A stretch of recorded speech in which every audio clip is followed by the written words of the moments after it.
뭐 7대 불가사의 이런 말을 씁니다만은 이거 자주 바뀌더라고요. 그래서 불가사의가 이 땅에 얼마나 있는가 찾아보면 굉장히 많습니다. 학자들도 그다음에 평생 연구해도 답을 못 찾을 이런 것들, 이상한 것들이 참 많다는 거죠. 여러분에게 있어서 가장 큰 불가사의는 무엇이라고 생각합니까?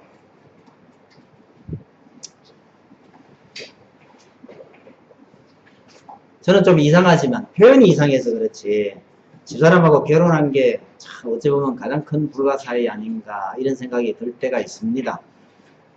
표현을 바꾸면 하나님께서 정말 큰 은혜를 주셨구나 이런 뜻입니다. 우리 아이들이요, 아빠가 엄마하고 결혼한 건 이해가 되는데 엄마가 아빠하고 결혼한 건 이해가 잘 안 된대요. 눈에 보이는 걸로만 판단하니까 그렇겠지만 눈에 보이지 않는 더 놀라운 사실이 있다는 걸 애들이 어떻게 알겠어요? 그래서 가끔 한번 그런 얘기 납니다. 너희 눈에 안 보여서 그렇지 너가 엄마 잘하는 거는 전부 다 너가 아빠한테서 나온 거다. 이 애들이 잘 이해를 잘 못해요. 좀 더 크면 알란가 모르겠습니다. 그러면 5분 넘어갈 문제고요. 여러분, 진정한 불가사의가 어떤 것인지 오늘 본문을 보면서 한번 생각해 보려고 합니다. 몇 가지 제목을 붙였는데 첫째는요, 고난 가운데 있는 교회에 대해서 말씀드리려 합니다.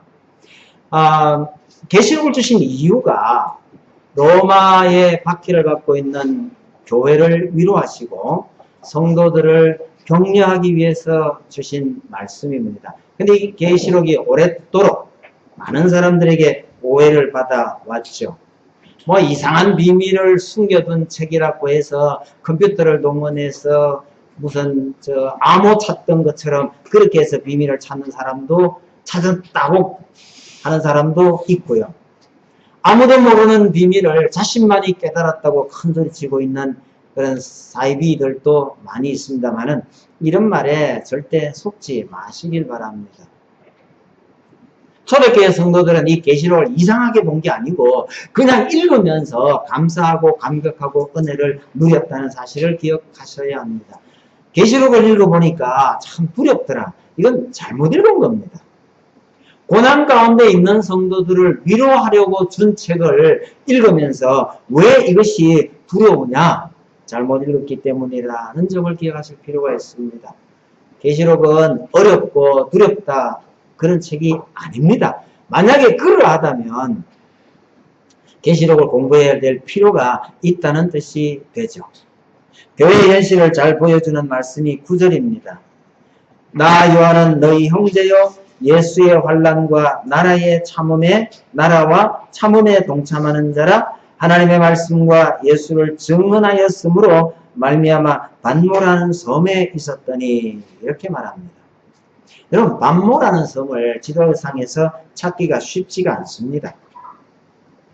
간신히 찾아보면 터키에서 그다지 멀지 않아 보입니다만은 가까워 보이지만은 지금 그 반모에 가려면요 터키에서 출국 수속을 밟아야 합니다. 그리스에 있는 그리스 소유거든요. 출국 수속을 밟고 엔진이 달린 작은 배를 타도 몇 시간은 가야 될 거리입니다. 그 옛날이라면요 정말 멀고도 외로운 곳이고 제수들을 보내서 돌을 캐던 곳이 바로 이 반모 섬입니다. 사도 요한이 거기에 왜 갔어요? 그냥 사도 요한은 반모라 하는 섬에 있었더니 라고 표현하는데 그 반모 섬에 왜 갔느냐는 말이에요. 여러분 그냥 간 게 아닙니다. 실제로는 귀향을 가 있는 것인데 그냥 그걸 아주 부드럽게 반모에 있었더니 이렇게 말합니다. 그러면서 예수의 환난과 참음에 동참하는 자라는 표현은 예수님께서 과거에 환난을 당하셨는데 지금 요한이 바로 그 환난에 자신도 동참하고 있다. 그래서 그걸로 말미암아서 내가 지금 반모섬에 가 있다라는 이야기인데 그걸 귀양 같다라는 표현을 전혀 쓰지 않고 있습니다. 당시에 모든 사도들이 다 사라진 후니까 교회에서 가장 권위를 지니고 있는 사람이 사도 요한입니다. 그런데도 자기 이름 앞에 사도 요한이라는 표현을, 사도란 표현을 쓰지 않고 있는 거죠. 귀양을 가 있음에도 불구하고 귀양 같다고 말하지 않고 그냥 밤모섬에 있었더니 라고 말하는 것은 사도 요한이 얼마나 겸손하게 교인들을 대하고 있는가라는 것을 잘 보여줍니다. 우리나라에서도요, 선거철에 되면 민주화 투쟁을 하느라고 감옥에 갔다 왔다라는 경력을 아주 자랑스럽게 기록하고 있는 것들을 간혹 봅니다. 그렇게 자랑하고 있으니 감옥 갔다 온 건 다 자랑거리인 줄 알고요. 파렴치범으로 감옥 갔다 온 사람들도 감옥 갔다 왔다는 걸 적어 놓더라고요. 물론 제목은 안 써놓지만요. 그런 거에 비하면 사도 바울이 정말 복음을 위해서 헌신하다가 귀양을 갔음에도 불구하고 귀양이라는 단어를 쓰지 않고 그냥 밤모섬에 있었다라고 말하는 것은 그의 겸손한 모습을 참 잘 보여주는 거죠. 그냥 역사가들이 전해주는 말에 의하면 에베소 지방에서 전도를 하다가 도미티안 황제의 박해 때 밤모섬으로 귀양을 갔다고 말합니다. 여러분, 귀양 갔으니까 큰 벌은 아니죠. 많은 사도들이 숭배를 당하고 죽임을 당했는데 귀양 정도야 참 가벼운 것 아니냐, 오해하지 마시길 바랍니다. 사도 요한을 죽이려고 기름이 펄펄 끓는 곳에 솥에 던졌는데도 안 죽더라는 거예요. 죽일 방법이 없으니 할 수 없이 귀양을 보냈다는 거죠. 여러분, 요한만 이런 핍박 가운데 있었던 것이 아니고 교회가 이런 핍박 속에 있었고 그런 고통 가운데 있는 교회들을 위로하기 위해서 이 사도 요한을 통해서 계시록의 말씀을 주셨다라는 뜻입니다. 여러분, 하나님께서 말씀 주셔서 위로하실 거 아니고 차라리 이런 고통을 싹 없애주시면 더 쉽지 않을까요? 그런데 성경을 쭉 읽어보면 성도에게 닥쳐오는 이런저런 아픔을 원천적으로 다 없애버리는 것이 하나님의 뜻은 아닌 것 같습니다. 예수님께서 환난을 당하신 것이나 예수님의 제자들이 그 환난에 동참하는 것이 어쩌면 이 땅에 하나님의 나라가 임하는 하나의 방편으로 하나님께서 쓰신 것 같습니다. 그러니 나도 그 환난에 동참하고 있고 여러분도 이런 환난에 동참하는 것을 당연히 여기라고 말씀하고 있는 것 같습니다. 하나님께서 왜 그런 방법을 쓰셨는지 우린 잘 모르겠지만 그냥 믿고 따라갈 뿐입니다. 다만 교회 역사를 쭉 훑어보면 교회에 닥쳐오는 이런 고난이 결국은 교회의 부흥으로 이어졌다는 사실입니다. 그럼 고난 가운데서 교회가 진정한 부흥을 맞이하는 거죠. 그러나 이런 박해가 끝나고 로마가 기독교 국가가 되고 마음껏 하나님을 섬길 수 있을 때는 오히려 교회가 부패하더라는 사실입니다. 여러분, 이게 교회 역사만 그런 게 아니고 이스라엘도 그랬습니다. 어려울 때 신앙생활 잘 하다가 배가 부르면 하나님을 차버렸다. 이게 이스라엘의 역사입니다. 이스라엘만 그렇습니까? 한국 교회도 비슷한 것 같아요. 여러분, 지난날 참 어려울 때 교회가 얼마나 부흥을 했는데 지금은 잘 먹고 잘 살 수 있고 마음껏 하나님을 섬길 수 있을 때가 되니까 교회가 점점점 쇠퇴해져 가고 있는 겁니다. 여러분, 교회만 그런가요? 우리 개인도 그런 경향이 분명히 있다는 사실을 기억하시기 바랍니다. 어려울 때는 눈물 콧물 흘려가면서 간절하게 하나님을 섬기던 사람이 먹고 살만해지면요, 하나님 잊어버리고 제멋대로 사는 경우가 참 많다는 걸 보면 우리 인생에게 이런 고난은 분명히 의미가 있다고 여겨집니다. 시련이 올 때는 참 힘들지만 하나님께서 은혜를 베푸실 것이라는 어떤 그런 기대를 가지고 이 어려움들을 잘 이겨나가실 여러분들이 다 되시길 바랍니다. 가나안 땅에 극심한 가뭄이 닥쳤습니다. 알고 봤더니 야곱의 가족을 애굽으로 보내서 거기서 번성케 하시려는 하나님의 뜻이 있더라는 거죠. 요셉에게 엄청난 불행이 닥쳐옵니다. 견딜 수 없는 고통이 닥쳐왔는데 나중에 알고 봤더니 그런 과정을 거쳐서 그를 총리로 세우려고 하시더라는 거죠. 여러분, 다윗에게도 이유 없는 고통이 닥칩니다. 잘못한 것도 없는데 사울이 그를 죽이려고 엄청나게 쫓아다닙니다. 나중에 알고 봤더니요, 이스라엘의 가장 강성한 나라를 세울 수 있는 그런 왕으로 세우시기 위한 하나님의 계획이 있더라는 거예요. 민족을 생각하고 있었던 모세에게 뜻대로 되지 않았습니다. 광야로 도망가서 40년을 어떻게 본다면 정말 허무한 세월을 보낸 듯한데 이스라엘을 지도자로 세우시기 위한 하나님의 계획이 거기 있더라는 사실입니다. 그래서 이런 사실을 잘 알았던 사도 바울은요, 아예 자기에게 닥쳐오는 그 고난을 오히려 기뻐하고 즐거워하고 있다는 걸 보게 됩니다.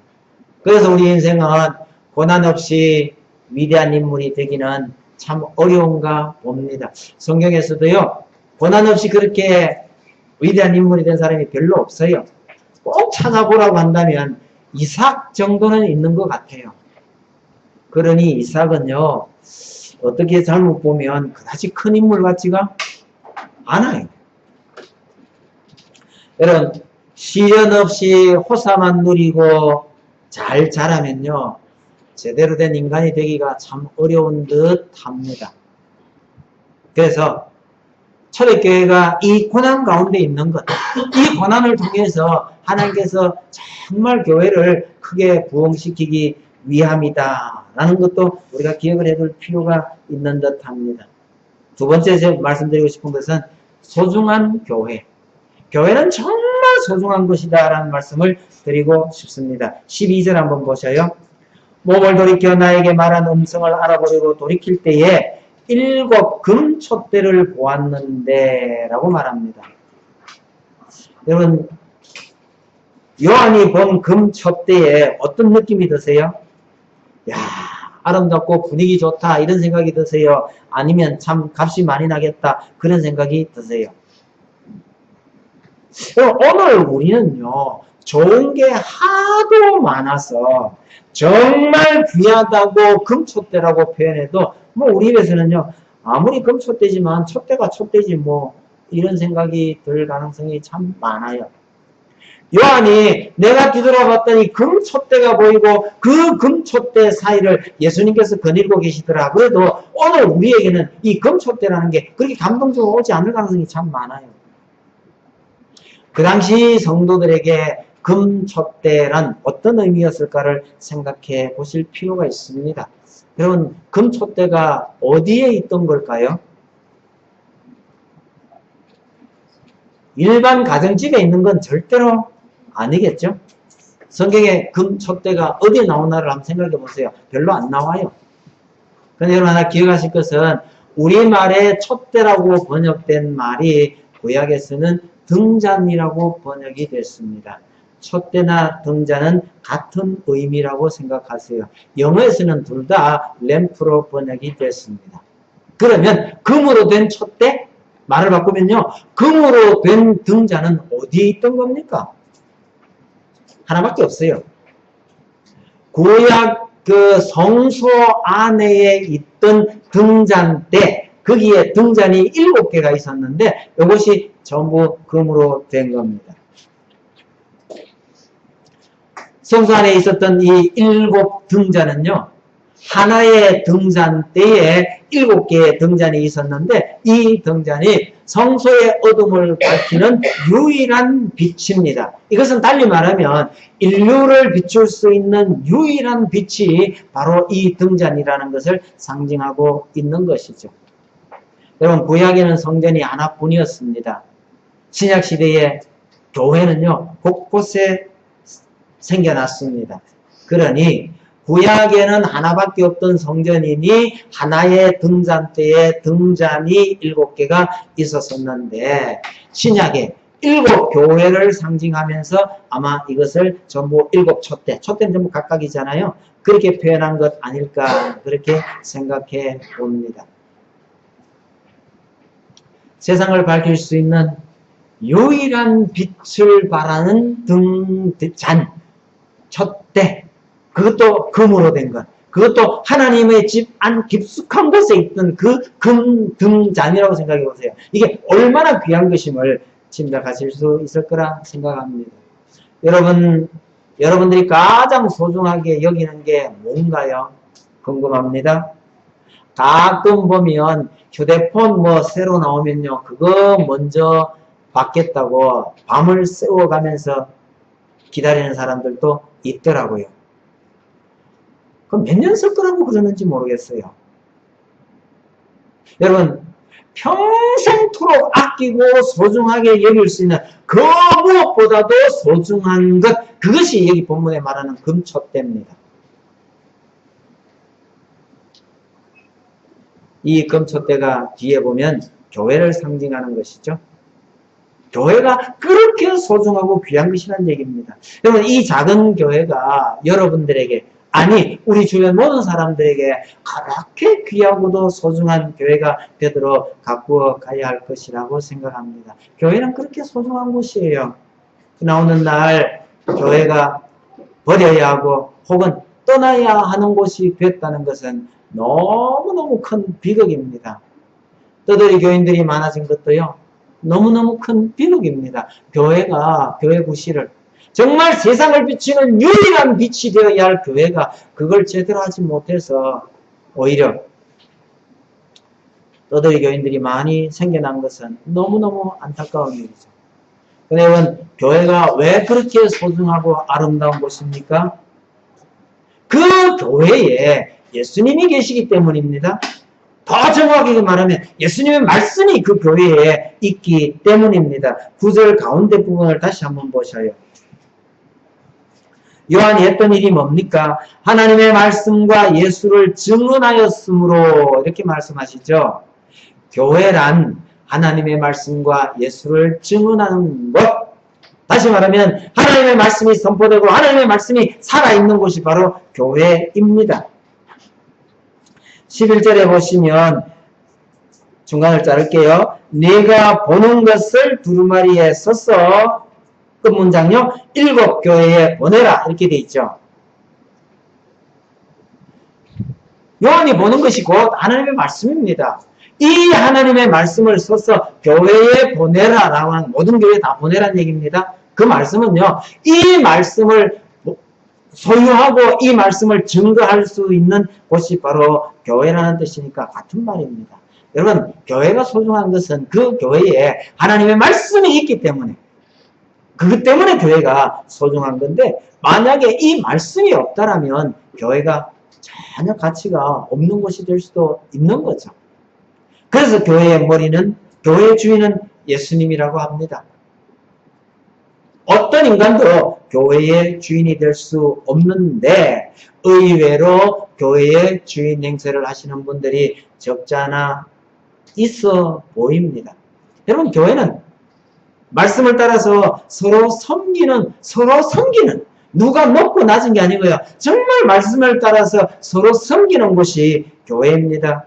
말씀을 따라 함께 하나님을 섬기는 성도들의 모임이 교회입니다. 그런데 예수님보다 더 높은 목사님들도 여러 있어 보이더라는 얘기입니다.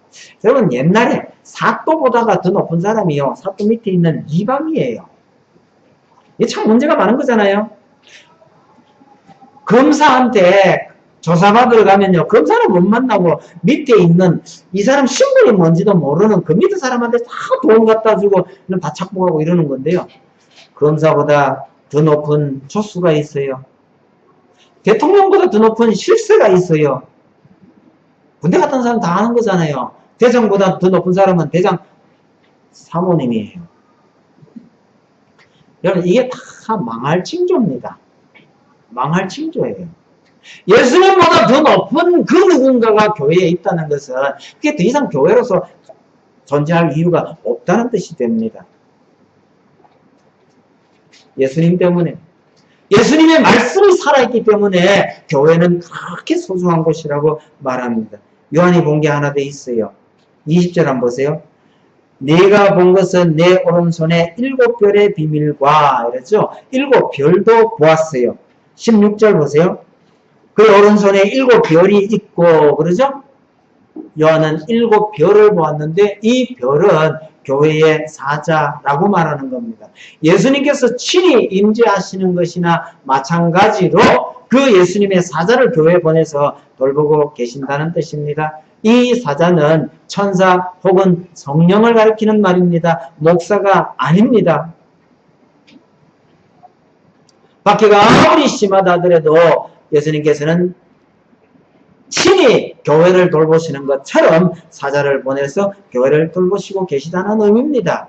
그러니 교회는요, 이 예수 그리스도를 저버리지 않는 것, 이걸 위해서 애쓰는 것이 교회의 할 일이죠. 그런 교회야말로 금촛대만큼이나 귀한 것입니다. 금촛대, 촛대라고 해서 우습게 여기지 마세요. 촛 꽂아놓는 촛대가 아닙니다.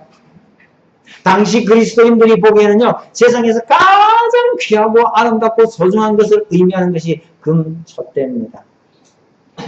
세 번째로 말씀드리고 싶은 것은 불가사의한 예수님에 대해서 말씀드려야 합니다. 여러분, 이렇게 소중한 교회를 세우기 위해서 예수님께서 환난을 당하셨다고 말합니다. 예수님께서 왜 환난을 당하셨습니까? 이 소중한 금촛대 같은 교회를 세우시기 위해서. 여러분, 예수님이 어떤 분이시기에 환난을 당하느냐? 요한이 보았다고 하는 것은 금촛대, 그 다음에 별, 그러지만 실제로 본 것은 예수님을 본 것입니다. 금촛대나 별은 이 예수님께 부속이 된 겁니다. 그러면 그 예수님은 어떤 분이시냐? 그러니까 13절에서 16절에 자세히 표현되어 있습니다만 한번 읽어볼게요. 촛대 사이에 인자 같은 이가 발에 끌리는 옷을 입고 가슴에 금띠를 띠고 그의 머리와 털의 희기가 흰 양털 같고 눈 같으며 그의 눈은 불꽃 같고 그의 발은 풀불에 달려는 빛난 주석 같고 그의 음성은 많은 물소리와 같으며 그의 오른손에 7별이 있고 그의 입에서 좌우에 날선 검이 나오고 그 얼굴은 해가 힘있게 비치는 것 같더라. 여러분, 이 예수님의 모습을 그림 한 장으로 그리면 어떻게 될까요? 혹시 그려보려고 시도를 안 해보셨나요? 한마디로 괴물이죠. 그야말로 괴물입니다. 어느 것이 가장 괴물 같아 보입니까? 입에서 검이 나오고요. 좌우에 날선 검이 뭐예요? 전에 제가 그 아이들한테 물어본 적이 있는데요. 입에서 좌우에 날선 검이 나오고 하니까 볼펜 갖고 한번 해봤어요. 2개를 말하냐, 1개를 말하냐? 2개라고 생각하지 마세요. 그 좌우로 이렇게 나왔다는 뜻이 아닙니다. 1개예요, 1개. 하나인데 날이 양쪽으로 섰다는 뜻입니다. 이건 무슨 얘기냐면 옛날 로마 군인들이 가지고 있었던 칼은 원래 한쪽에만 날이 서 있어서 한 방향으로만 치던 것이었는데 어느 순간에 로마 군인들이 배운 거예요. 어떤 놈들이 좌우로 치더라는 거예요. 그걸 보고 난 다음에 로마 군인들의 기본 무기가 칼 좌우로 날이 쓴 겁니다. 그러니까 좌우로 칠 수 있게 된 거는 그 당시로 보면 신무기나 마찬가지죠. 훗날 이것이 로마 병사들의 기본 무기가 됩니다. 그러니까 입에 혀를 가리키는 겁니다. 혀가 마치 뭐와 같으냐? 양날이 서 있는 칼과 같더라. 그런 얘기인데 뭐 그렇다 하더라도 괴물 같죠. 다리는 무쇠 다리, 눈은요 불꽃 같고요. 예수님의 모습이 왜 이런가요?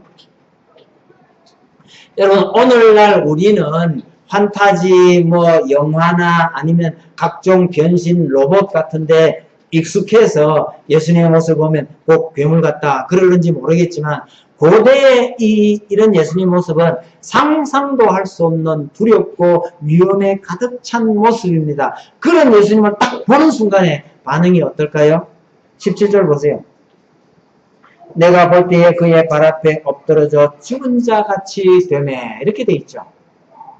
이게 단순하게 괴물이나 요즘 이상하게 만들어놓은 로봇이나 이런 게 아니고요. 그 장면을 딱 보는 순간에 그냥 죽은 자 같이 넘어질 수밖에 없는 그런 모습을 우리에게 보여주고 있는 겁니다.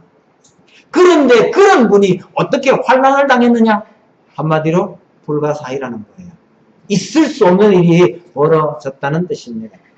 한두 가지는 더 설명을 좀 드리겠습니다. 그의 음성은 많은 물소리와 같으며 이렇게 말했죠. 많은 물소리, 여러분 많은 물이 뭐예요? 많은 물, 홍수나 아니면 거대한 폭포나, 여러분 거대한 폭포가 떨어지면서 큰 소리가 나는 그 밑에 한번 써보시면, 아, 예수님은 말을 한번 입을 열면 그런 소리가 나더라, 이런 뜻입니다. 옛날에는 아프리카에 있던 선교사님이 와서 고백한 것 중에 이런 게 있어요.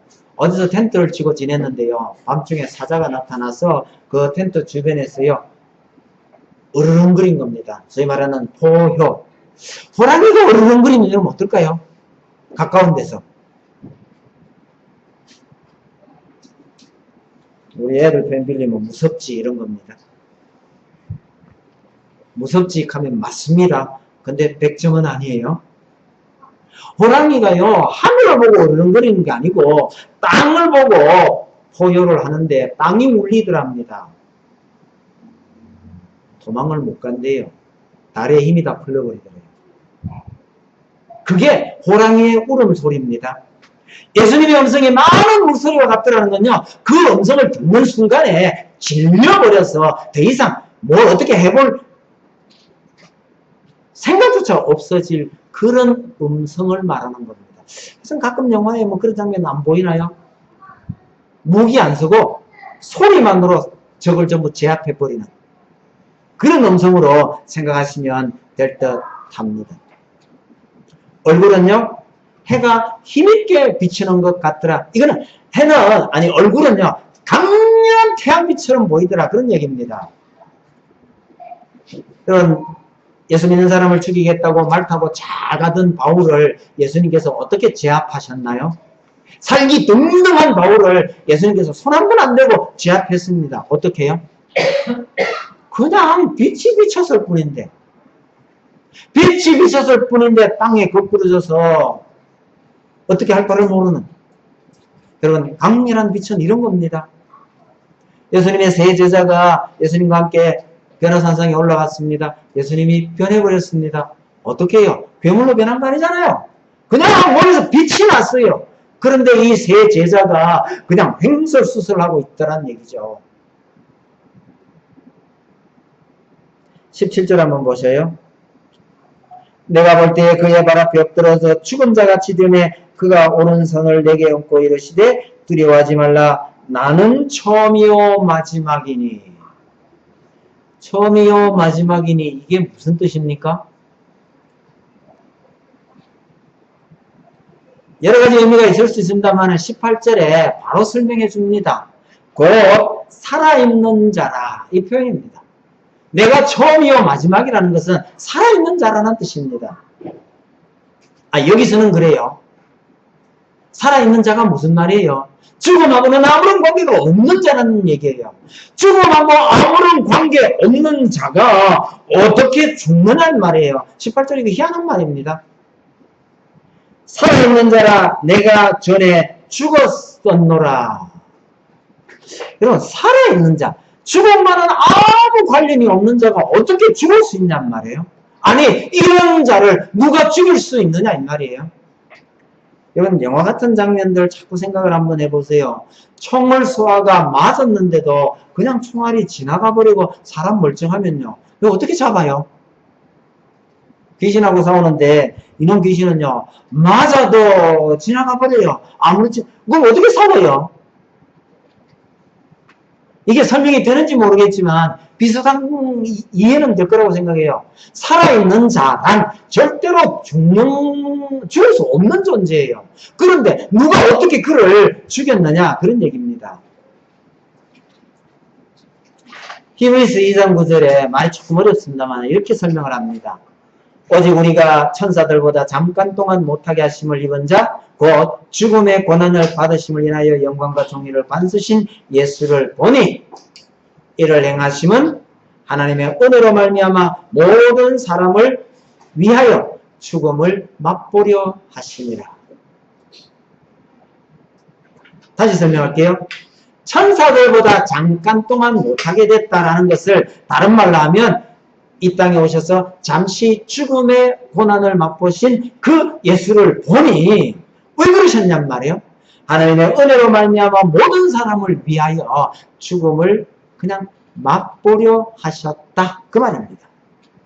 다른 말로 하면요, 우리 모든 사람을 위하여 예수님께서 스스로 죽음을 맛보셨다.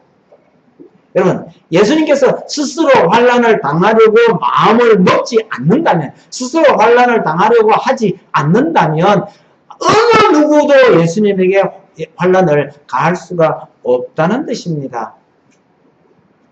금토 때만큼이나 귀하고 귀한 교회를 세우기 위하여, 말을 바꿉니다.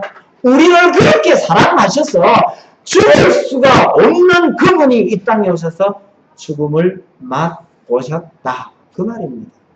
여러분, 죽을 수 없는 그분이 죽으셨다는 게 이거야말로 불가사의한 일입니다. 여러분, 교회의 고난에 의미가 있는 것은 예수님 때문입니다. 교회가 그렇게 소중한 것도 예수님 때문입니다. 우리의 삶이 의미가 있는 것도 바로 이 예수님 때문입니다. 이 예수님께서 한때는 멸시와 천대를 받으셨고 환난을 당하셨고 죽음을 맛보셨지만 이제는 영원토록 살아계셔서 사망과 음부의 열쇠를 가지고 계신다라고 말씀합니다. 이 말씀이 초대교회 성도들에게 얼마나 위로가 됐을까요? 언제 죽을지 모르는 핍박을 받고 있으면서도 바로 이 예수님을 바라보면, 이 예수님께서 세우고자 하셨던 교회를 보면 얼마나 위로가 됐겠느냐 말입니다. 여러분, 오늘 우리에게도 이런 예수님이 계신다는 사실을 잊지 마셔야 합니다. 이런 예수님께서 우리를 이토록 사랑하신다는 것, 이거야말로 진짜 불가사의입니다. 그래서 많은 사람이 물었어요. 왜 날 사랑하십니까? 하나님, 왜 날 사랑하십니까? 아무리 물어보아도 답이 없습니다. 그래서 아주 옛날에 불렀던 그 복음성요, 왜 날 사랑하나? 제가 옛날 같으면 한번 불러보고 싶은데 요새는 마음대로 못 부르는 게 좀 많이 마음이 아픕니다만요. 그 곡이 끝날 때까지 왜 날 사랑하나고 반복하지만 그 곡이 끝나도 답은 없어요. 물을 뿐입니다. 묻기만 하고 끝납니다. 왜? 이유는 우리에게 있지 않으니까요.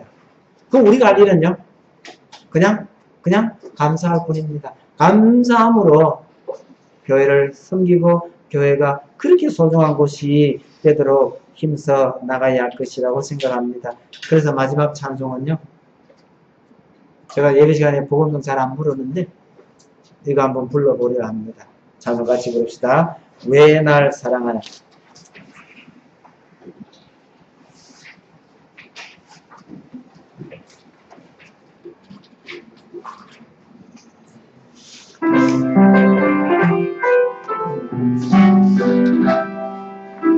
잠깐만요. 예수님 날 위해 죽으셨네. 그를 사랑하나. 겸손히 십자가 지시었네. 왜 날 사랑하나. 왜 날 사랑하나. 왜 날 사랑하나. 왜 주님 갈고리 하였나. 왜 날 사랑하나. 성광한 날 위해 죽으셨네. 왜 날 사랑하나. 떠남을 당하여 구원했네. 왜 날 사랑하나. 왜 날 사랑하나.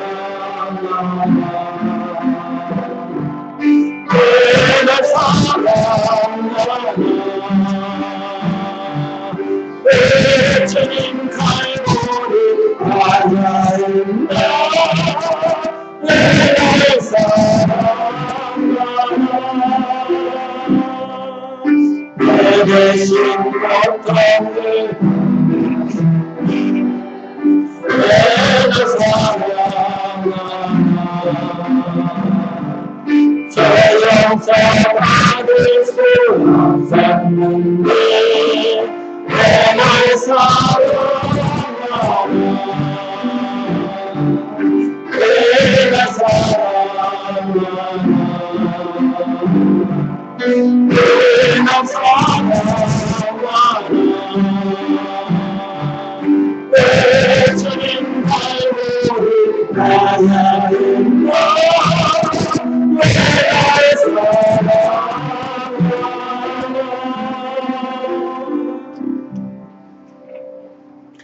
하나님 아버지 감사합니다. 고통 가운데 있던 초대교회 성도들을 돌보기 위해서 교회가 얼마나 소중한 것이며 우리 주님께서 행하신 일이 얼마나 놀라운 일인가를 말씀 통해서 오늘 우리에게도 말씀해 주시니 감사합니다. 이 말씀을 받은 초대교회 성도들이 그 핍박 가운데서도 얼마나 큰 위로를 받았을지 생각해보며 또한 감사를 드립니다. 오늘 우리는 마음껏 하나님 섬기고 마음껏 말씀 전할 수 있는 시대에 살고 있으면서도 이런 감격 잊어버리고 그냥 내 몸 하나 간수하지 못해서 살아가고 있는 것이 참으로 부끄러울 따름입니다. 하나님 아버지, 이 땅에 세우고 싶어 하셨던 그 교회를 독생자를 이 땅에 보내서 말도 안 되는 고난을 겪게 하시고 세우고자 하셨던 그 교회를 오늘 이곳까지 우리에게 전해주심을 참으로 감사합니다.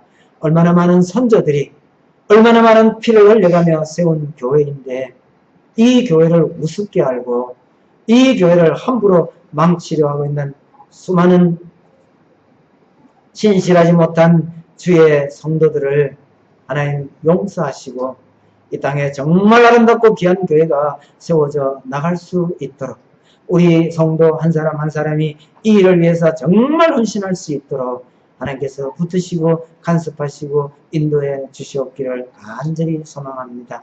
이곳에 작은 교회를 세우게 하신 하나님의 놀라우신 뜻이 있는 줄 압니다. 우리 눈에 작은 것이지만 우리 하나님 눈에 얼마나 귀하고 아름다운 것일지를 기대해 봅니다.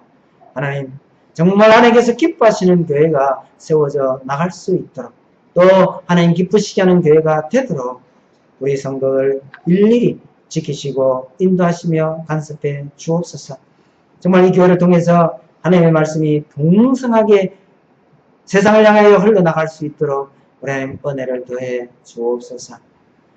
한 주간 지나며 이런저런 일들로 마음 상하고 또 몸도 피곤하고 어려운 일을 겪었던 성도들을 하나님께서 말씀으로 위로해 주시고 또 한 주간 말씀 가운데 살아갈 수 있는 용기도 허락해 주시기를 간절히 소망합니다.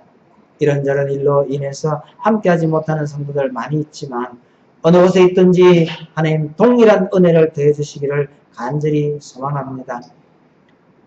여건을 허락해 주시고 건강도 허락해 주시고 모두가 한 마음으로 하나님 섬길 수 있도록 인도해 주옵소서. 수고하여 모은 것 중에 수고하고 힘든 가운데서도 주님께 예물을 드린 성도들이 싸우니 하나님께서 기뻐 받으시고 정말 하나님 기뻐하시는 곳에 귀하게 쓰여지게 하옵소서. 하나님 아버지, 우리에게 소속된 모든 성도들 일일이 지켜주시고 돌보고 있는 어르신들 평온케 하시고 또 자라나는 어린 자녀들에게 주님께서 지혜와 능력과 건강을 허락하셔서 잘 자라나 교회와 민족을 위해서 귀한 일꾼들이 다 되게 해 주옵소서. 또 한 주간을 주님께서 친히 돌아보시며 인도해 주시기를 간절히 원하옵고 예수님 이름으로 기도하옵나이다. 아멘. 주 예수 그리스도의 은혜와 우리 하나님 아버지의 크신 사랑과 성령님의 감화 감동하심이 정말 아름다운 교회를 이 땅에 세워가기를 다짐하는 우리 말씀 동산교회 모든 성도들 머리 위에 이제로부터 영원토록 함께 있을지어다. 아멘.